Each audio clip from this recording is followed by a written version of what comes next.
Lions TV, full time in Chatham. It finished Chatham Town 2, Millwall 2.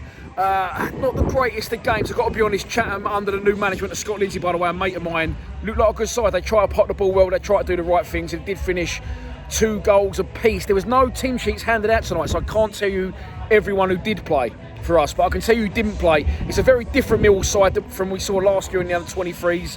Obviously, the first team played that Calmont Road and played 2 different teams in 2 different halves. So anyone, you know, in and around it would have been there today. The likes of U'23S, the likes of Tyler Berry, and the likes of Hayden Muller. So as I said, it was a very different side than we saw last year. Obviously, you've got Tanto, Isaac Alafe, and Danny McNamara on loan at Kilmarnock. Jesse Deborah's been released. Billy Mitchell's now a first team player.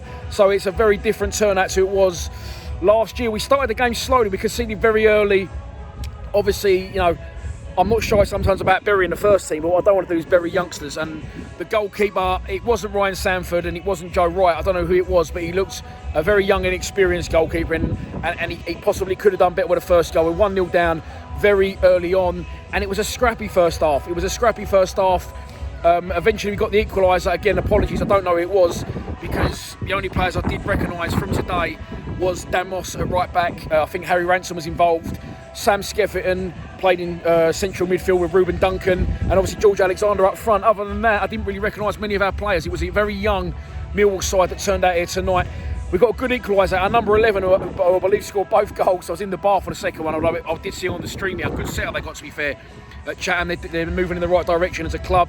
Robs the ball off the right back, runs through and finishes well beyond the Chatham goalkeeper. The second half, we scored early. George Alexander, who it would have been a frustrating night for George. He played very, very well. He did everything he could do. And he always does. Every time I see him play, everything he does right. But he had a very limited amount of chances, and that wasn't down to him. That was down to the service that he was provided with. But he still worked his balls off. He still run the channels well, and he did get in areas at times where, because he hasn't had many chances, he could have got frustrated and shot, but he didn't. He still did the right things. And it's his shot that's saved by the keeper. And the number 11, again, apologies, I don't know who it was, scores his second goal of the game very early in the second half. After that, I've got to say, as I said, you know, Scott Lindsay, a mate of mine, new to the club, applied his trade previously at Forest Green, a very good side that likes to play, and he seems to have brought that with him and instilled it at Chatham. And they played very well in the second half, Chatham, right from the back. You know, and it's good because I used to play at a level like this, and I was saying to my mates, I wasn't this good. It's a very good standard that they played here. The goalkeeper was popping the ball out the back. They kept the ball well, Chatham, and they deservedly got their equaliser again. The goalkeeper could have possibly done better, but again, listen, he's a young goalkeeper. I don't even know who he is. So he looked a little bit physically and technically out of his depth, you know, if I'm honest. But that's what he's here for. Games like this will help him grow as a player. Another young player that come on for us in the second half was Abdul Malik. And again, what I'll say is this: his pace and movement is frightening, absolutely frighteningly good, brilliant.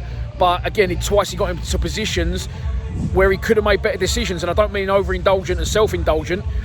I mean he should have shot, but he didn't. He tried to square it, and it didn't work out for him. But listen, it's good to be back. It's good to be watching football, and a good run out for the boys. Obviously, they've been off for a while now. They finished the season last season earlier than non-league, earlier than the championship, and other pro leagues went into lockdown. So it'll be good for them to get games back under their belt. I thought Sam Skeffington played well. If anyone was going to make something happen in the midfield, it was going to be him.